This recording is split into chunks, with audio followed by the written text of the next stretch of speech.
میرے بھتیجے شاعر ادب ہیں اختر کریم، انہوں نے یہ کلام ابھی کراچی میں ایک مصرع قرا دیا گیا قاضی عباس علمدار علیہ السلام شان میں، تو اس کی انہوں نے کلام پڑھا تھا. ہم سب قاضی عباس کا صدقہ کھا رہے ہیں. آپ بھائی اور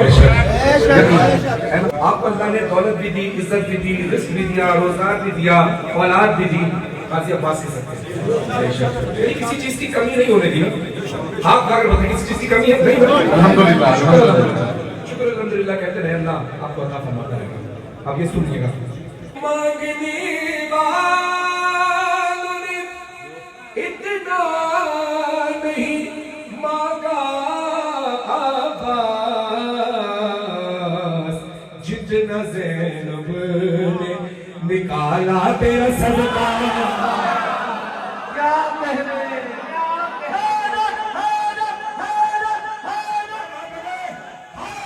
مانگنے والوں نے اتنا نہیں مانگا جس کا خیال ہو رضوان کے جیسا عباس، شوق سے اس نے سیا ہے تیرا قرآن.